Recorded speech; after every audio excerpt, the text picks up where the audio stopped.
এইভাবে নিরামিষ আলুর দম বানালে রুটি পরোটার সঙ্গে খেতে দারুণ লাগে। আর বানাতে খুব বেশি সময়ের প্রয়োজন পড়ে না। আশা করি আপনাদের ভালো লাগবে। নমস্কার বন্ধুরা, রূপাস কিচেনে সবাইকে স্বাগতম। তাহলে চলুন দেখে নেওয়া যাক। শুরু থেকে শেষ পর্যন্ত দেখার জন্য আপনাদের কাছে অনুরোধ রইল। এখানে আমি 5টা আলু নিয়ে খোসা ছাড়িয়ে বড় করে কেটে ভালো করে ধুয়ে নিয়েছি। এবার আলুগুলো একটা প্রেসার কুকারের মধ্যে নিয়ে নেব।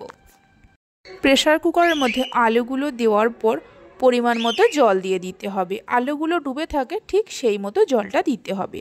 হাফ চামচের মতো নুন দিয়ে প্রেসার কুকারের ঢাকনা আটকে একটা সিটি দিয়ে আলুগুলোকে হাফ সেদ্ধ করে নেব। প্রেসার কুকারটা একটু ঠান্ডা হলে ঢাকা খুলে দেখে নেব আলুগুলো কেমন সেদ্ধ হয়েছে। দেখুন আলুগুলো পুরো সেদ্ধ হয়নি, হাফ সেদ্ধ হয়েছে। ঠিক এই রকমভাবে আলুগুলোকে সেদ্ধ করে নিতে হবে। এবার আলুর থেকে জল ঝরিয়ে নিয়ে আবারও একটু জল দিয়ে ধুয়ে নিয়ে আলুগুলোকে রেখে দেব। গ্যাসের ওপর কড়া বসিয়ে কড়ার মধ্যে দিয়ে দেব 2 চামচের মতো সর্ষের তেল। তেল ভালো করে গরম হওয়ার পর সেদ্ধ করে রাখা আলুগুলো দিয়ে দিতে হবে। অল্প করে হলুদ গুঁড়ো দিয়ে লাল লাল করে আলুগুলোকে ভেজে নেব। গ্যাসের ফ্লেমটা হাইতে রেখে আলুগুলোকে ভাজতে হবে। রান্নাটা আমি সর্ষের তেলে করছি, আপনারা চাইলে সাদা তেলেও করতে পারেন। আলুগুলোকে ভালো করে ভেজে নেওয়া হয়ে গেছে, তুলে নিয়ে রেখে দেব। প্রেসার কুকারের মধ্যে একটা সিটি দিয়ে আলুগুলোকে হাফ সেদ্ধ করে নিলে রান্নাটা খুব তাড়াতাড়ি হয়ে যায়। আলুগুলো তুলে নেওয়ার পর ওই কড়াতে দিয়ে দেব আরও 3 চামচের মতো সর্ষের তেল। তেলের মধ্যে দিয়ে দেব 2টো তেজপাতা, একটা গোটা শুকনো লঙ্কা আর অল্প করে কালো জিরে। ফোড়নটাকে একটু ভেজে নেওয়ার পর দিয়ে দেব কিছু গুঁড়ো মশলা। এখানে আমি হলুদের গুঁড়ো, জিরে গুঁড়ো, ধনে গুঁড়ো আর ঝাল লঙ্কার গুঁড়ো নিয়েছি। সব কিছু 1 চামচের 3 ভাগের 1 ভাগ করে। সামান্য চিনি দিয়ে দেব, অল্প করে জল দেব। গুঁড়ো মশলাগুলো দেওয়ার সময় গ্যাসের ফ্লেমটা লোতে রাখতে হবে। মিডিয়াম ফ্লেমে মিনিট 2-3 সময় ধরে মশলাগুলোকে কষিয়ে নেব।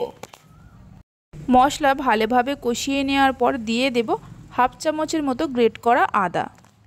আদা দেওয়ার পর মশলার সঙ্গে কষাতে থাকবো যতক্ষণ না আদার কাঁচা গন্ধটা যায়। মশলাগুলোকে ভালো করে কষিয়ে নেওয়ার পর দিয়ে দেব 2 মুঠোর মতো মটরশুঁটি বা কড়াইশুঁটি। মটরশুঁটি দেওয়ার ভিডিওটা ডিলিট হয়ে গেছে, তাই দেখাতে পারলাম না। মটরশুঁটিটা দেওয়ার পর মশলার সঙ্গে 2-1 মিনিটের মতো একটু ভেজে নেব।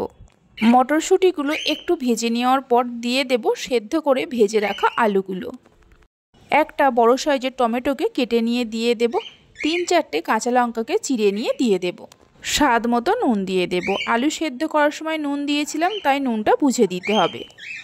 সব কিছুকে মিডিয়াম ফ্লেমে আরও মিনিট 3-4 সময় ধরে একটু কষিয়ে নেব। এইভাবে একবার আলুর দমের রেসিপিটা বানিয়ে দেখতে পারেন। আশা করি আপনাদেরও ভালো লাগবে। বাড়িতে বানালে খেয়ে কেমন লাগলো অবশ্যই আমাকে কমেন্ট করে জানাবেন। সব কিছুকে কষিয়ে নেওয়ার পর দিয়ে দেব পরিমাণ মতো জল।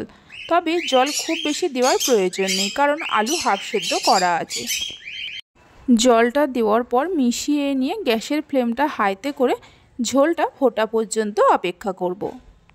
ঝোল যখনই ফুটতে শুরু করবে গ্যাসের ফ্লেমটা মিডিয়ামে করে মিনিট 5-6 সময়ের জন্য ঢাকা দিয়ে রান্না করে নেব। 6 মিনিট পর ঢাকা খুলে একটু নাড়াচাড়া করে নেব। আর দেখুন আলুর দমটা কত সুন্দর হয়েছে। আলুগুলো পুরোপুরিভাবে সেদ্ধ হয়ে গেছে। এর মধ্যে আমি আর কোনো রকম ধনেপাতা বা গরম মশলা দিচ্ছি না, আপনারা চাইলে দিতে পারেন। রেসিপি ভালো লেগে থাকলে অবশ্যই একটা লাইক করবেন, বন্ধুদের সঙ্গে শেয়ার করবেন। ভালো লাগলে চ্যানেলটি সাবস্ক্রাইব করে পাশে থাকা বেল আইকনটি প্রেস করবেন নতুন রেসিপির আপডেট পাওয়ার জন্য। তাহলে চলুন ভিডিওটা আমি এখানেই শেষ করছি। আপনারা সবাই ভালো থাকবেন, সুস্থ থাকবেন। ধন্যবাদ।